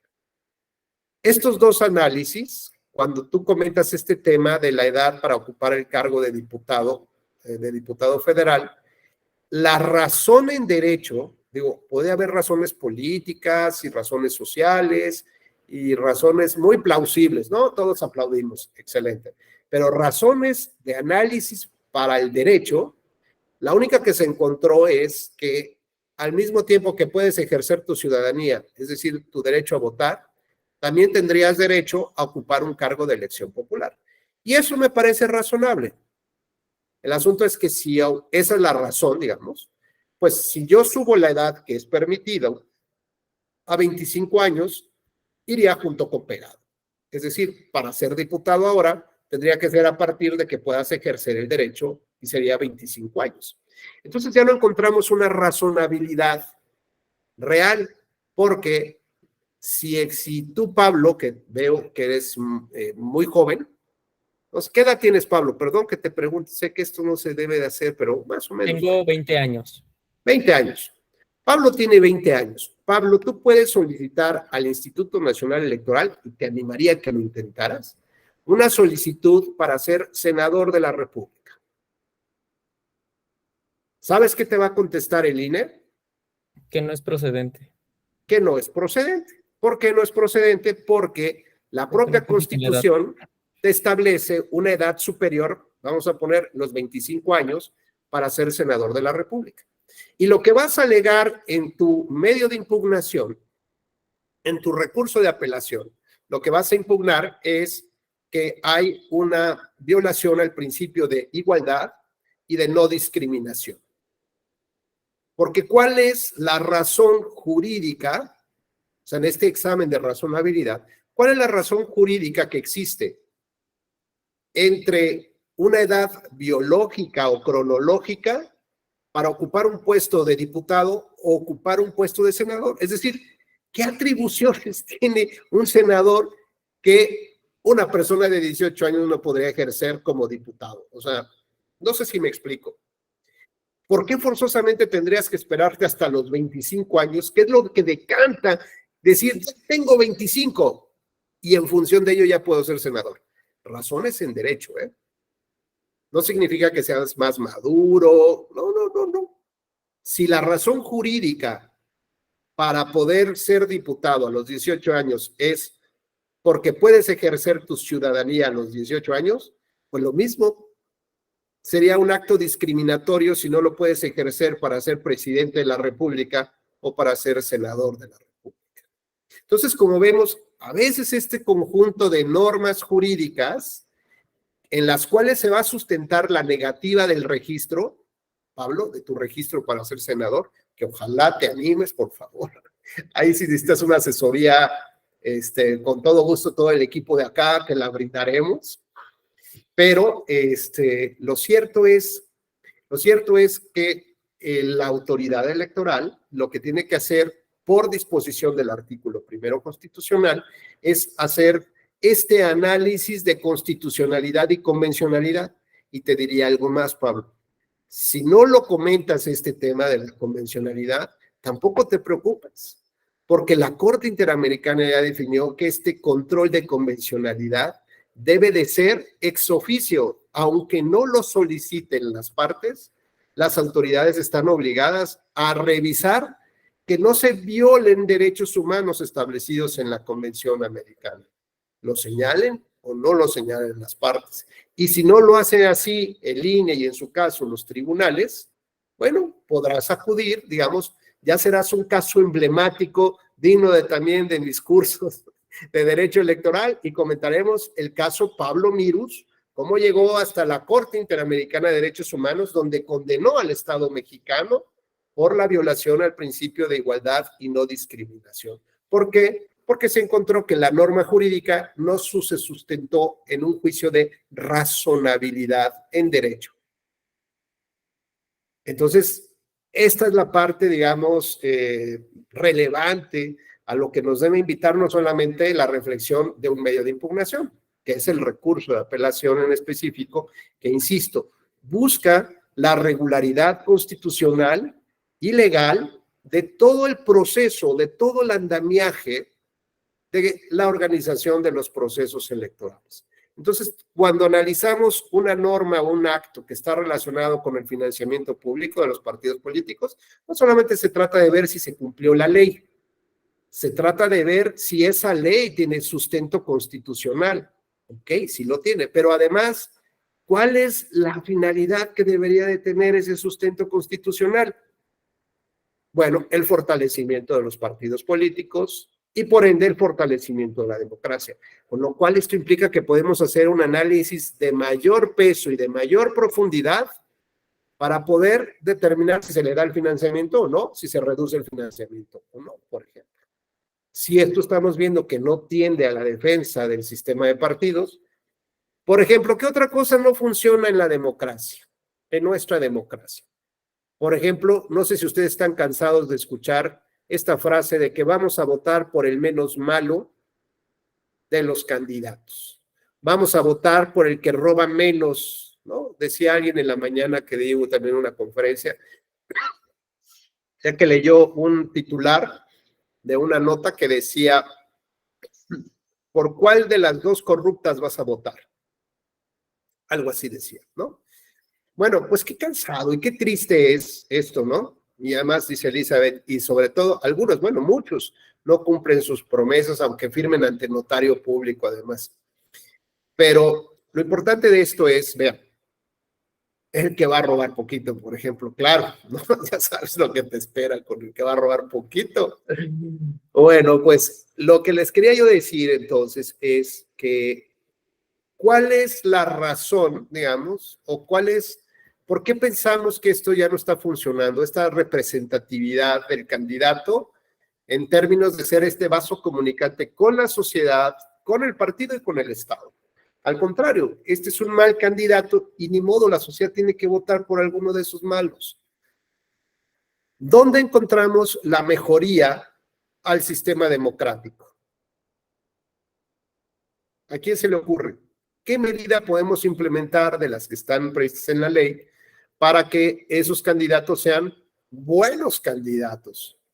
¿Cómo su rendición de cuentas en severo? Muy bien. Noel, por favor. Buenas tardes. Creo que aportaría mucho la difusión y promoción de los derechos humanos en materia política, ¿no? Claro. Así como lo dispone el artículo 1 constitucional. Creo que preparar a los niños desde que ya tienen uso de razón en las escuelas, en todas las escuelas, ¿no? Ir difundiendo los derechos políticos que se tienen, ¿no? Y sobre todo establecer que tienen un derecho propio a pensar, ¿no? Y a decidir. Creo que eso valdría mucho. Claro que sí, muchísimo, Noel. Pues es todo un patrimonio cultural muy interesante. Dimitri, por favor. Ya me ganaron lo que iba a decir, pero bueno, voy a agregar pues la transparencia, rendición de cuentas, pero efectiva, realmente que sí se lleve a cabo, evitar la simulación. Y quisiera aquí agregar algo. Mire,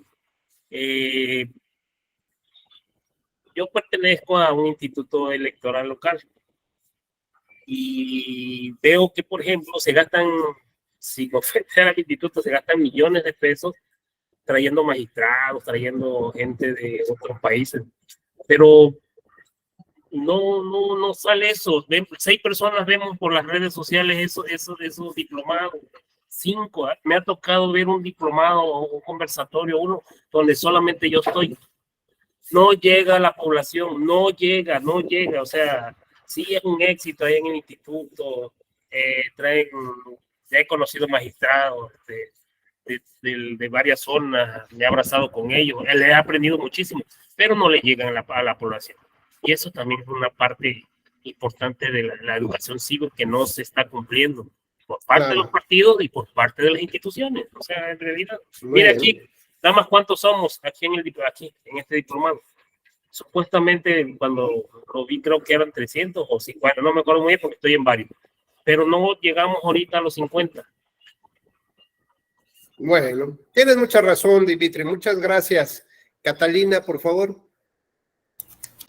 Yo creo que el problema que hay ahorita también con el desencanto con la democracia a nivel no solo latinoamericano, sino internacional, tiene que ver con el hecho de que la democracia es como en 2 vías. Y aquí en México estamos muy acostumbrados a que sea solo en la vía de los partidos o de los gobernantes hacia nosotros. Por ejemplo, ahorita decían la rendición de cuentas, pero no solo es que rindan cuentas o que cumplan sus promesas de campaña los candidatos, sino que también nosotros como ciudadanos les exijamos esas cuentas, ¿no? Alguna vez me tocó escuchar una conferencia que decían es que el INE y los institutos si no funcionan porque a quienes eligen pues no cumplen, no trabajan, no hacen nada. Pero es que la función de los institutos hasta cierto punto es organizar elecciones. A nosotros como sociedad nos corresponde exigir que todo lo que los partidos propusieron se estén cumpliendo. Y creo que en esa parte nuestra calidad de ciudadanía en México está por los suelos. Y sí, ciertamente es parte de la educación cívica, pero que tiene que ser un esfuerzo no solo de los partidos políticos, sino de los institutos. Tiene que ser un esfuerzo a nivel gobierno. Pero la realidad es que pues una ciudadanía pobre es una ciudadanía más manipulable. Claro, entonces estamos en un círculo vicioso en donde no ha habido liderazgos que sean capaces de romper ese círculo y pues claro, ¿no? O sea, una ciudadanía pobre pues no va a poder mejorar y pues vamos a seguir así y vamos a seguir quejándonos de la democracia y cada vez el nivel de participación es menor. Claro, gracias Catalina. Dante y luego Enrique, por favor. Buenas tardes, doctor, compañeros. De una de las reflexiones que tenía ahorita es que creo que, y que he tenido muchas veces, que no hay una verdadera libertad política ideológica. ¿A qué me refiero con esto? Es o votas por el candidato del partido o no hay de otra, punto, ¿no? ¿A qué voy con esto? Es, por ejemplo, para las recientes elecciones en Coahuila y Estado de México, cada partido tiene la libertad de escoger su sistema para ser precandidato y para la elección entre los precandidatos, llámese encuesta, voto directo, como lo quieran hacer, ¿no? Pero creo que esto es una limitación muy grande a las libertades políticas. Digo, ya estoy redundando, voy en concreto, es que es un poco confuso todavía en mi mente, pero es, digamos, el partido A tiene, no sé, 3 millones de miembros. Para la elección de sus candidatos, para la elección de su candidato presidencial, por poner un ejemplo, solo pueden votar 3 millones. Si yo quisiera, o yo veo pues dentro de los que están en el partido A, pues me gustaría que fuera el candidato Felipe, ¿no? Por poner un nombre. Pero yo no puedo participar en esa ideología o con las ideas que tiene ese político, la trayectoria de ese político, que considero que es el mejor, ¿no? Digo, no sé si me estoy dando a entender. El sistema de partidos políticos es muy cerrado y es muy, es que no sé, no encuentro ahorita la palabra, nos obliga a los ciudadanos a escoger dentro de lo que hay, Sí. dentro de los partidos políticos y en la elección. Entonces, ¿qué pasaría? Digo, empiezo ya la palabra de la utopía. ¿Qué pasaría si todos los partidos estuvieran obligados a recibir la votación del público en general, de los ciudadanos, sobre sus candidatos? Pensaría yo que los obligaríamos a escoger a verdaderamente los mejores perfiles políticos que tenga cada partido político, porque sabemos que históricamente los destapados eran pues, los que traían el compadrazgo, el amigo al que le debían el favor, o cada administración pues renuncia de todos los funcionarios y vienen a cumplir con las cuotas con los que participaron en la campaña. Realmente no hay una forma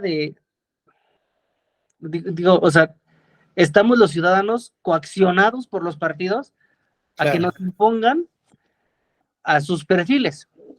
Entonces, creo que el sistema tiene que generar ese cambio, esa gestión donde se escuche la ciudadanía. Por ejemplo, no estoy de acuerdo ahorita con lo que dijo Catalina, o no sé si malentendí, que los institutos electorales organizan elecciones. Yo creo que no. Esa es una parte muy chiquita, o sea, es la parte más bien, la parte visible de todo lo que tienen que hacer los organismos electorales. Concientización de votos, o sea, hay muchas cosas, ¿no? Claro. Digo, recuerdo que, por ejemplo, el Instituto Electoral de la Ciudad de México hace muchos años tenía un eslogan, donde empezaron a impulsar la democracia, y era enfocado a la casa, a la familia, es todos comen, todos lavan. Eso es democracia. Todos participan en las elecciones, en las decisiones, perdón, de la casa, o en las tareas de la casa, porque todos vivimos en la casa, eso llévalo a todo un país. Claro. Todos vivimos en el país.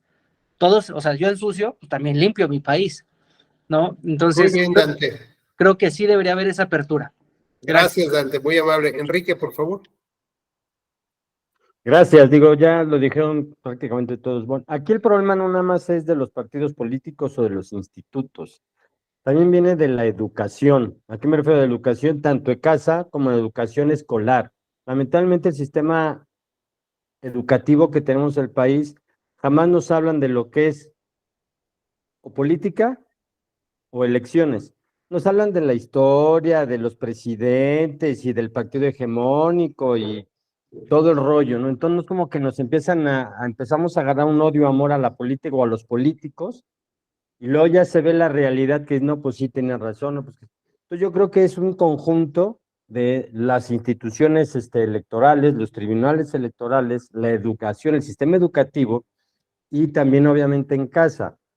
Ahora, todo el mundo, se supone, retomando lo que dijo Dante, que hay para elegir a los candidatos de los partidos, bueno, no se supone, que le hacen una votación a la militancia, ¿no? Y los militantes de esos partidos son los que eligen a los candidatos, ¿no? Se supone que es así, pero pues, yo siento que sí, como dicen, se tendría que abrir no a los militantes, sino a toda la ciudadanía, porque cuando son las elecciones o votaciones, no nada más votan los militantes, votamos cualquier ciudadano, ¿no? Entonces estamos votando justamente por ese candidato impuesto. Y como caímos en la frase, bueno, pues voy a votar por el menos peor, pero también nosotros los ciudadanos no tenemos la conciencia o las ganas o el poder o lo que sea tenemos corta memoria, somos de poca memoria, ¿no? No tenemos capacidad de investigar cuáles son el currículum de cada candidato, qué ha hecho, por qué no ha hecho, cómo llegó, por qué llegó, que aún así no garantiza que vaya a ser un buen gobernante, ¿no? Claro. Puede tener todos los estudios del mundo y toda la experiencia del mundo, pero eso no garantiza que vaya a ser un buen gobernante.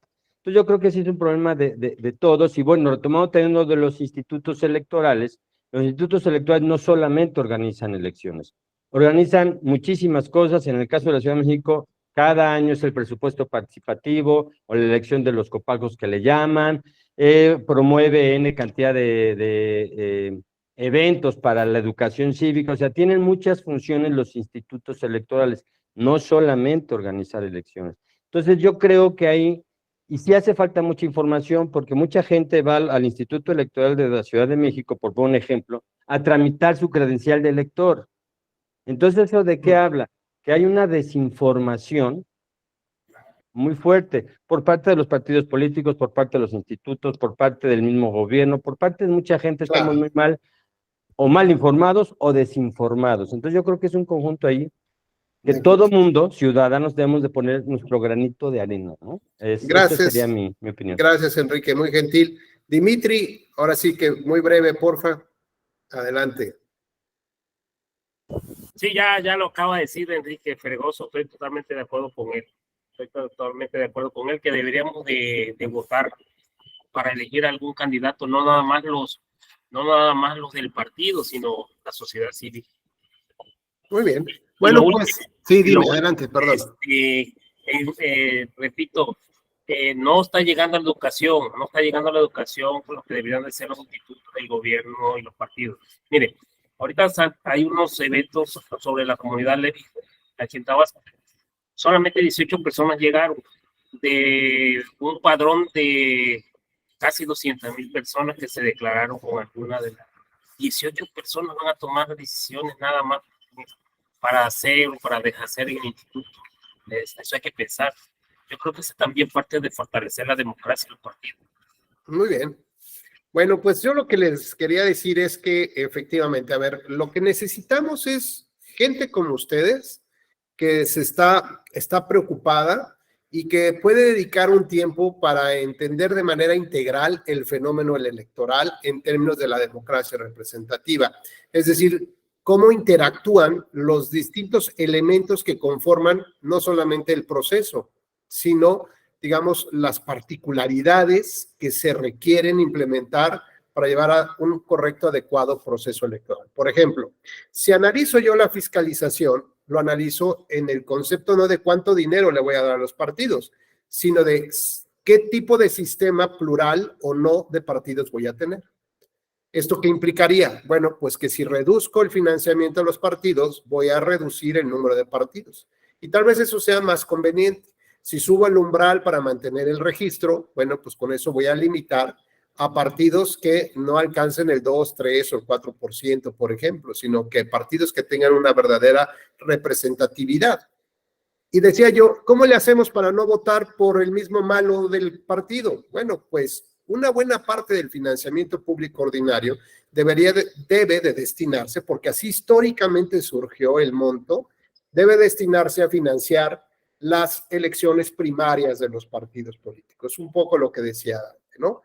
A ver, si tú sacas a competir a tus aspirantes, pues entre ellos van a decirse sus verdades. Entre ellos sabremos de qué pie cojea uno, qué profesión tiene, cuáles han sido sus méritos y por lo menos los conoceremos. Ahora, ¿no quieres hacer primarias? Te voy a mochar a la mitad tu financiamiento para actividades ordinarias, porque buena parte de eso está destinada a eso. Y si no lo tienes, pues no tengo por qué dártelo. Como en alguna época estaba destinado el dinero para pagar spots publicitarios en radio y televisión, bueno, se decidió quitártelo, bueno, porque yo te lo voy a dar a cambio gratuitamente, ¿no? Es en esta lógica como deberíamos de entender todo el funcionamiento de las piezas. Por otra parte, decía Dante, ¿quieres tener mayor libertad para elegir a los gobernantes? Bueno, pues tenemos 200 diputados de representación proporcional que se incorporan, digamos, a unas listas a partir de las decisiones del partido político. Pues habría que provocar como sociedad, por ejemplo, que los que resulten electos no sean los de las listas. Como decía yo, el caso Nuevo León, es un premio al mejor perdedor. Te da posibilidad también de incorporarte, no solamente por estar en la lista de los palomeados, de los de el Señor, ¿no? Que los que el Señor quiere que a fuerza estén ahí, pues no necesariamente, sino que requieres, por ejemplo, la intervención de la ciudadanía a través de una lista abierta o de mejores perdedores, por ejemplo. Y poco a poco vamos entendiendo entonces cómo tiene un impacto, una decisión aquí, justo del otro lado. Es decir, todo está interconectado, interrelacionado, y lo que se requiere es una visión de experto para poder ver que si le mueves tantito acá, va a resultar afectado de este lado. Si yo voy a analizar o impugnar una norma acá, bueno, pues todo el sistema puede verse también afectado. ¿Por qué? Pues porque todo está intercomunicado e interrelacionado. Pero cuando yo tengo una visión macro, cuando tengo una visión desde la democracia representativa, sus elementos básicos, fundamentales, como la renovación del poder público, por ejemplo, implicaría que el grupo minoritario que se unió, que no tenía representatividad con los partidos tradicionales y después logró llevar a cabo sus asambleas y tener 300,000 personas para poder ser partido político, resulta que la ciudadanía quiso votar por él. Bueno, ¿eso qué implica? Que bajo procedimientos democráticos pudo ser partido, tuvo condiciones de equidad en la competencia, hubo oportunidad o libertad de que el ciudadano los eligiera y llegara a ser gobierno o autoridad. Y de pronto vienen reformas electorales. Esas reformas electorales hay que analizarlas en el concepto de la integridad electoral para ver si abren más espacios para que más grupos como ellos puedan llegar a ser gobierno. Pero si las reformas electorales lo que te indican es que el que llegó a ser gobernador o gobierno abraza el poder, no lo quiere compartir, no lo quiere soltar, bueno, te das cuenta que esas reformas electorales están lastimando ¿qué? La democracia representativa. Porque el que llegó a ser gobierno tiene que dejar abiertas las mismas puertas por las que él cruzó para llegar a donde está ahora. Ese es un compromiso básico, esencial de la democracia representativa. Y lo más importante es que tengamos, digamos, esta idea de que nuestro gobierno de México renunció en el protocolo o en el Tratado de Santiago, como todos los demás países, renunciaron a que los conceptos de democracia, las violaciones, perdón, de la democracia representativa en México solamente pudieran ser conocidas por nuestras autoridades. México, como todos los demás países que forman parte de la OEA, renunció a esta especie de protección soberana. Y esto implica que desde la Organización Internacional de Países puede denunciar que México está violentando las normas básicas de la democracia representativa. Ojo, que lo hagan o no, ya es otro tema, pero de que está abierta la posibilidad, por supuesto que está hecho. Así que ustedes interesados en la democracia representativa deben de tener, primero que nada, esta visión que es un derecho humano y que hay que analizar de qué manera se violentan los derechos humanos. Por ejemplo, cuando no podemos elegir nosotros a buenos candidatos. Cuando los candidatos, en lugar de atender a la ciudadanía, atienden al señor, al que les da la posibilidad de participar. ¿De qué manera los candidatos tienen que entregar dinero para ser candidato? Porque no les quieren soltar la lana. O sea, cada candidatura a una presidencia municipal vale entre 3 y 5 millones de pesos. Nada más por tener derecho a sentarte con los posibles que también pueden ser candidatos. Para que yo te tome en cuenta, ¿quieres ser diputado local? Ándale, métele 3 millones de pesos. Oye, pero ¿me los vas a regresar? No. No, la lana tú ya ves cómo la consigues para tu campaña, porque, y cuidado y te sancionan, porque tampoco el partido se va a acercar. Bueno, eso no daña la democracia. La utilización de la delincuencia organizada para influir en la población no daña la democracia, el rebase a los topes no daña la democracia, que el dinero de los partidos se lo gasten en lo que quieran y no los fiscalicen y no rindan cuentas y falseen la información, no daña la democracia. No daña la democracia que haya tantos periodistas muertos, no daña la democracia que haya tantas candidatas mujeres asesinadas, no daña la democracia. Y entonces empezamos a ver todo el conjunto de daños que le hemos provocado a la democracia y nadie se ha volteado a ver cómo o cuál es su estado de salud y cómo reparar integralmente eso. Yo creo que a partir de estas reflexiones y visiones de retos que representan como el recurso de apelación, por ejemplo, y con este tipo de visiones podemos entender de mejor manera cómo está el funcionamiento integral para respetar la democracia, para fortalecer, o sea, no para que sobreviva nuestra democracia, no, aquí se trata del fortalecimiento de la democracia. Cuando empecemos a entender ese conjunto de temas, ese conjunto, cómo se interrelacionan todos estos temas, vamos a poder establecer con mayor claridad si la reparación integral del daño es con la nulidad de las elecciones, hay que declararlo así. Si con una multa se repara el daño, hay que declararlo así. ¿Por qué? Porque ya hay un análisis de experto del por qué con una multa, con la declaración de nulidad, se logra el objetivo. O a lo mejor no es necesario ni declarar la nulidad, ni tampoco multar a nadie. ¿Qué tal que sacamos una tarjeta amarilla y establecemos como sanción para la próxima que la hagas? Te suspendo en la participación de un proceso electoral y por lo tanto no tienes derecho a gozar de recursos, como aquel partido político en el Estado de México que no quiso presentar candidaturas. A ver la lana que se te dio, regresa la integral, y si no participas, a ver, o sea, esto no es un negocio ni de contentillo. Si no participas, pues viene una sanción, y una sanción muy fuerte, porque el destino de los recursos del erario público los podríamos haber ocupado en otra cosa, en otro objetivo, en la salud, en la educación, ¿no? Y entonces hay que regresar a la ciudadanía un poco, ¿no? Lo hemos dejado los partidos, hay que regresar, y ahora hay que ponerles el pie en el cuello, y mientras sientan la presión ciudadana, de verdad, créanme que también los partidos van a tener que cambiar por lo menos su retórica, y cuando sientan que la gente está presionándolos en el tema económico y que ahora ellos tendrán que ver de dónde sacan sus recursos, ahí sí creo que las cosas forzosamente van a cambiar.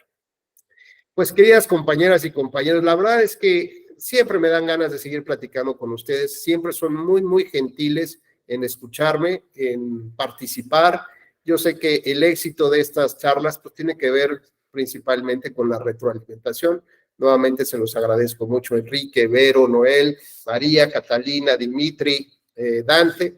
Les agradezco mucho y espero que nos veamos muy pronto en algún otro curso de la Escuela Judicial Electoral. Por lo pronto, les dejo mi correo electrónico, ruben.becerra@te.gov.mx, y en Twitter me encuentran como @RubenBecerra, RB de Victoria.